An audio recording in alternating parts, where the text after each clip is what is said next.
जलियांवाला बाग हत्याकांड के आज 102 वर्ष पूरे हो गए हैं। आपने अपने स्कूल की किताबों में, इतिहास की किताबों में तो इसके बारे में पढ़ा होगा, लेकिन इसे भी आप भूल चुके होंगे। 13 अप्रैल 1919 को अमृतसर के जलियांवाला बाग में एक नरसंहार हुआ था और ये नरसंहार हमारे इतिहास की ऐसी घटना है जिसके बारे में देश की नई पीढ़ी को अब शायद पता नहीं होगा, लेकिन उन्हें जरूर जानना चाहिए। प्रधानमंत्री मोदी ने हाल ही में अपने कार्यक्रम परीक्षा पे चर्चा के दौरान छात्रों को एक टास्क दिया था और उसमें प्रधानमंत्री मोदी ने देश के छात्रों को स्वाधीनता सेनानियों के बारे में पढ़ने के लिए कहा था। हमारा जो आज़ादी का आंदोलन था, हमारे जो शहीद हुए लोग, उनके बारे में जानकारी इकट्ठा करने को कहा था। इसके जरिए वो छात्रों को बताना चाहते थे कि देश को आज़ादी कितने बलिदानों के बाद मिली है।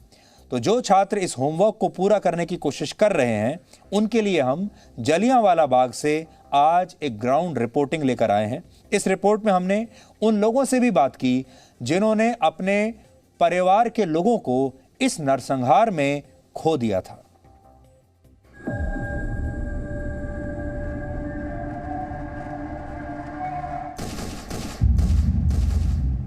ये बहुत बड़ी कुर्बानी हुई है और उसने यही नारा लगाया कि गोली का पैसा नहीं लेना, आज़ादी लेनी है। ताम्र पत्र दिए जाए या कोई पहचान पत्र दिया जाए हमें, ताकि हम मुंह उठा के ये तो कह सके कि हमारे परिवारजनों ने यहाँ पे शहीदी दी है। उनकी जलती रही लाशें, लेकिन साहिब मौन थे। अगर लाया साहिब का पैंतरा इस देश में आज़ादी, तो फिर देश के लिए जान देने वाले कौन थे? ये सवाल हम हमेशा पूछते हैं जब भी आपको इतिहास से वाकिफ कराते हैं। हर एक पन्ने को, हर एक तथ्य को खोलते हैं और आप तक पहुंचाते हैं।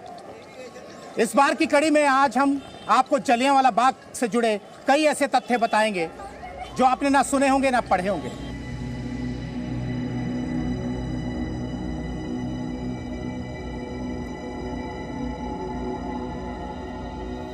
वो कौन थे जिन्होंने 13 अप्रैल 1919 को जलियांवाला बाग में जनरल डायर की गोलियां अपने सीने पर खाईं? वो कितने लोग थे जो जलियांवाला बाग में शहीद हो गए? जलियांवाला बाग हत्याकांड के 102 वर्ष बाद भी इन सवालों के सही जवाब आने बाकी हैं। और यही सवाल शहीदों के परिवारों को पीढ़ियों से शूल की तरह चुभ रहे हैं।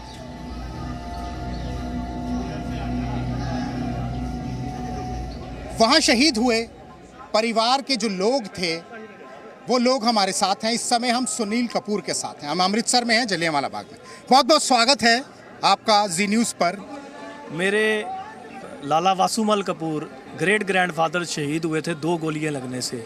मेरी परदादी पूर्ण देवी, जो कि इस जो साका है 13 अप्रैल 1919 में जो जनरल डायर द्वारा गोलियां चलाई गई थी, उसकी वो चश्मदीद गवाह थी। और मैंने उनकी ही गोद में जो कहानियाँ, लोरियाँ जो सुनाई, आज भी मेरे अभी आपको सुनाते वक्त रोंगटे खड़े हो रहे हैं, क्योंकि मेरे परदादी तब उनकी उम्र 19 साल की थी और उसने लाल चूड़ा पहन रखा था। ये मैं कुलदीप जी आपको कहूँगा थोड़ा सा ये सारी चीज़ दिखाएं, क्योंकि हम इस समय जलियांवाला बाग का जो स्मारक है वहीं पे हैं। ये वही जगह है जहाँ ये जो है पूरा हादसा हुआ था। यहाँ पर जो है, यहाँ पर शांतिपूर्ण ढंग से लोग जो हैं वो यहाँ पर प्रदर्शन कर रहे थे।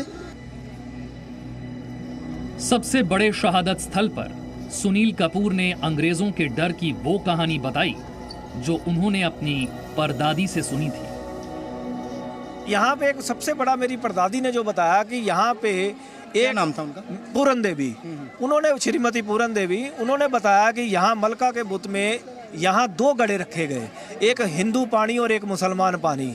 और इस पानी के घड़े को यहाँ पे एक बशीर मोहम्मद नाम का एक इंसान थे जो क्रांतिकारी थे। उन्होंने आवाज़ लगाई कि अगर आज हमें आज़ादी लेनी है और इस आज़ादी का जो अगर हमें आज़ादी की लहर को आगे बढ़ाना है, तो हम इन दोनों घड़े को तोड़ के आओ एक ही घड़े में पानी और नवाला लें, ताकि इस ब्रिटिश सरकार की जड़ें हिले। जलियांवाला बाग में ये शहीदी कुआं है। अंग्रेजों की फायरिंग के बीच कई लोग इस कुएं में कूद गए और उनकी मौत हो गई। लेकिन सुनील कपूर के मुताबिक जलियांवाला बाग के शहीदों की सूची में उनके नाम दर्ज ही नहीं हुए।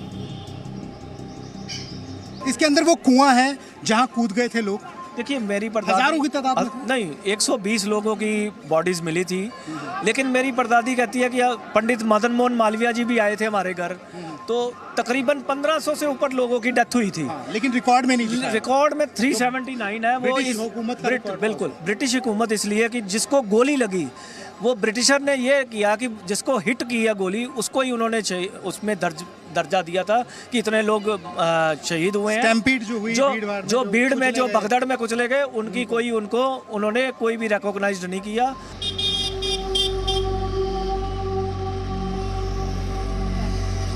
सरकार के रजिस्टर में जलियांवाला बाग के बलिदानियों की संख्या जितनी है उससे कहीं ज्यादा लोगों ने 13 अप्रैल को उस जगह पर अपनी जान गंवाई थी। वो शहीद जिस परिवार के थे उन्हें तो पता है, लेकिन सरकार भूल गई। अब लड़ाई शहादत की पहचान की है, बात सम्मान की है। सबसे बड़ी बात तो यही है कि इन शहीदों का जो इतिहास है वो सरकार आज तक इनको स्कूलों से शिक्षा के माध्यम से या प्रचार के माध्यम से ही नहीं कर पाई। तो आज सरकार 102 साल के बाद जागने का जो नाटक कर रही है वो नाटक ना करे। आज आप देश को आज़ाद हुए 75 साल हो गए और 75 सालों में आपने शहीदों की सूची तक नहीं बनाई, तो इससे बड़ी शर्मनाक अभी रिकॉर्ड ही नहीं है कि कितने लोग गए थे, कौन थे। बिल्कुल, ये सबसे बड़ी शर्मनाक है कि और इनको ना कोई इन्होंने फैसिलिटी दी, ना कोई ताम्र पत्र मिला, ना इनको सम्मान पत्र मिले। मैं कहता हूँ कि सरकार का इतना तंग दिल है कि उसके पास एक कलम और एक कागज़ भी नहीं है कि इन शहीद परिवारों को वो सम्मानित कर दे स्टेट अवार्ड या नेशनल अवार्ड से। क्या इनके पास इतने तंग दिल हो गए हैं। मैंने प्रधानमंत्री जी को, राष्ट्रपति, मैं ऑन रिकॉर्ड बोल रहा हूँ, राष्ट्रपति, प्रधानमंत्री और गृह मंत्री जी को अभी चिट्ठी लिखी है, तकरीबन 6 महीने हो गए हैं मेरे को, 8 महीने।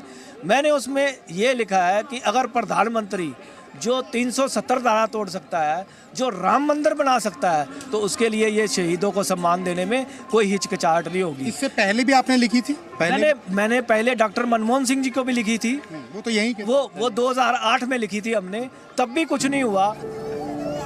ये कमल पोद्दार है। इनके दादाजी लक्ष्मी चंद पोद्दार भी जलियांवाला बाग में शहीद हुए थे। जैसे 13 अप्रैल 1919 बैसाखी वाले दिन यहाँ पे काफी लोगों का इकट्ठा हुआ था रोलर एक्ट के खिलाफ। उस वक्त मेरे दादाजी यहाँ पे आए हुए थे, तो उनको गोलियां मार के इन्होंने शहीद कर दिया। जनरल डायर की गोलियों से शहीद हुए। तो यही गुजारिश है कि कुछ जो फ्रीडम फाइटर को मिलना चाहिए बेनिफिट, वो कुछ बेनिफिट दिए जाए, ताम्र पत्र दिए जाए या कोई पहचान पत्र दिया जाए हमें, ताकि हम मुंह उठा के ये तो कह सकें कि हमारे परिवारजनों ने यहाँ पे शहीदी दी है। बेशक शादी हमारे शहीदों के बदौलत मिली है, पर हमें कई सरकारें आई हैं, कई गए हैं, 102 साल हो गए हैं, हमें कोई फैसिलिटी नहीं दी, कोई किसी ने कुछ नहीं दिया हमें कुछ। अब तक किसी ने ताम्र पत्र भी नहीं दिया, 102 साल हो गए हैं अभी तक किसी ने। आप पिछले साल हमारे जो शहीद परिवार है उनके मेहरबानी करके सिर्फ सरकार ने एक फंक्शन किया है जिसमें एक लोई डाल दी गले में, एक गड़वी दे दी हाथ में, जो लोटे खड़काते जाओ कहाँ। सुनील कपूर बताते हैं, जलियांवाला बाग हत्याकांड के बाद अंग्रेज मुआवजा लेकर उनके घर आए थे, लेकिन तब उनकी बहादुर परदादी का जवाब आजादी के परवानों की हिम्मत बढ़ाने वाला था।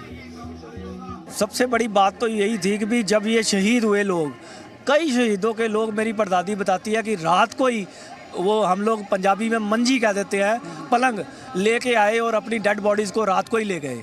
वो इसलिए ले गए कि कहीं ब्रिटिश सरकार को पता लगेगा तो हमारे ऊपर भी, तो हमारे परिवार के ऊपर भी उनका वो सरकार डर के माहौल के कारण कि अपने परिवार से जोड़ेंगे तो इसका ये हमें भी खमियाजा भुगतना पड़ेगा, क्योंकि हम भी सरकार के विरुद्ध जो है वो चल रहे हैं। तो हमारा ऐसा नहीं था। मेरी परदादी ने 5000 तब ब्रिटिश जो थे वो मुआवजा देने आए और उसने यही नारा लगाया कि गोली का पैसा नहीं लेना, आज़ादी लेनी है।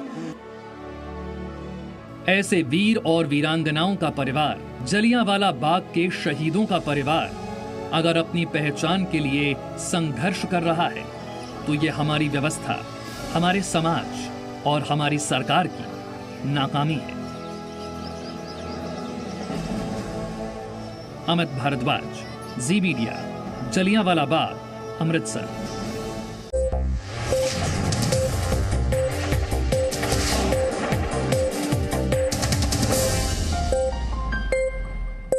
Presenting B News app, available on Google Play and App Store. Download it now.